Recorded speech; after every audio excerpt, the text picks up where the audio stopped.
The Democrats are getting killed on the shutdown because we're closing up programs that are Democrat programs that we were opposed to. So we're being able, and they're never going to come back in many cases. So we're being able to do things that we were unable to do before. So we're closing up programs that are Democrat programs that we wanted to close up or that we never wanted to happen, and now we're closing them up. And we're not going to let them come back. The economy's doing well, prices are down, we have virtually no inflation, everything's going good, we're respected by every nation in the world, and you know what happened? The Democrats want to shut it down, and they want to shut it down because they want to give billions, ultimately trillions of dollars to illegal migrants, people that came into our country illegally. Some of those people are criminals, but they came into our country illegally, and they want to give them the essential over years, trillions of dollars, and our people aren't going to stand for it. They also want to have open borders. They want to have men and women's sports. They want to have transgender for everybody. These people are crazy, the Democrats. So if it has to shut down, it'll have to shut down. But they're the ones that are shutting down.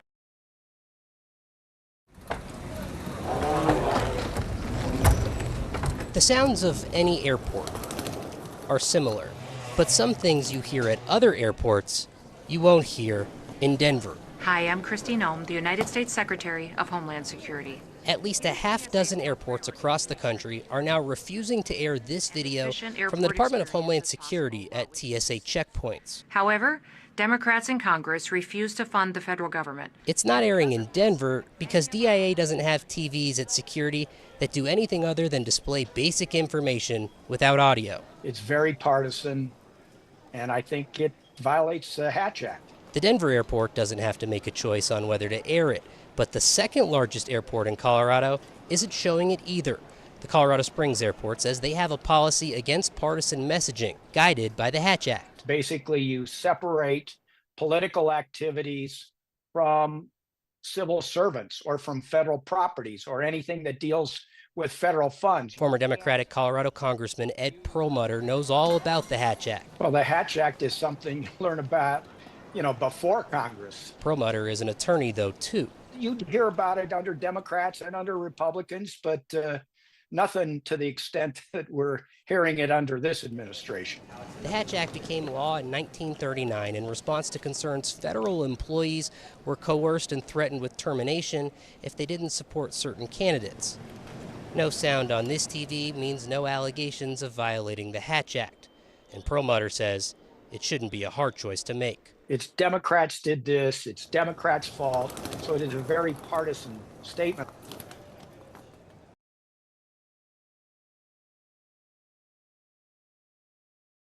Today marks the first day that air traffic controllers have a completely different focus today. Their first loss of pay. Air traffic controllers are out moving over 45,000 flights today.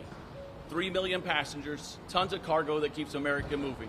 And their focus is now on when they'll receive pay again.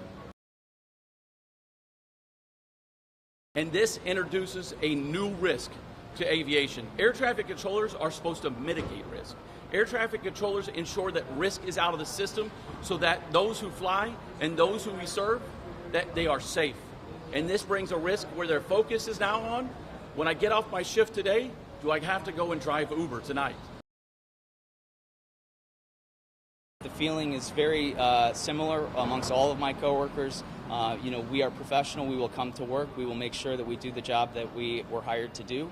But anytime you're not receiving your paycheck when you expect it, the financial burden that is placed on your family and yourself is challenging, and it's something that is going to be on our minds. Hi, I'm Christine Ohm. Secretary of Homeland Security Kristi Noem appearing in a Transportation Security Administration video intended to be played at airport security lines. Democrats in Congress refuse to fund the federal government, and because of this, many of our operations are impacted, and most of our TSA employees are working without pay. Multiple U.S. airports now refusing to play the video, citing the political nature of the message. With the shutdown in its second week, the blame game on full display. Fear of not getting a paycheck forcing some military families to seek assistance at a Texas food pantry. We're only 2 and we're struggling, so I can't imagine what families with more people are struggling with. Over the weekend, President Donald Trump posted the administration had, quote, identified funds to pay troops if the shutdown continued. Tuesday, DHS said the Coast Guard would also get paid, saying the money would come from the tax and spending cuts bill passed by Congress over the summer. Democrats, meanwhile, holding firm, pushing for an extension of the Affordable Care Act subsidies to keep health care costs from skyrocketing. Of course I want our military paid. Of course I want federal law enforcement officers to be paid. There's a way to do that. I'm an appropriator. We should have passed appropriations bills. There's a way to run a government, and this is not the way to run a government. Last week, thousands of federal workers across 7 agencies received layoff notices.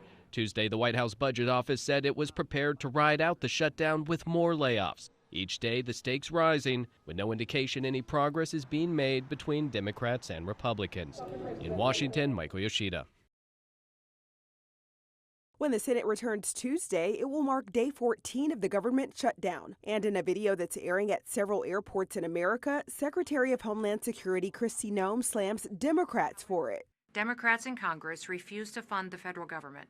Republican House Speaker Mike Johnson also blaming Democrats for not helping pass Republicans' short-term spending bill. We're barreling toward one of the longest shutdowns in American history unless Democrats drop their partisan demands and passed a clean, no-strings-attached budget to reopen the government and pay our federal workers. Meanwhile, Democrats are pushing to extend enhanced Affordable Health Care Act subsidies to keep health care costs from skyrocketing. Some constituents are urging Democrats to hold the line.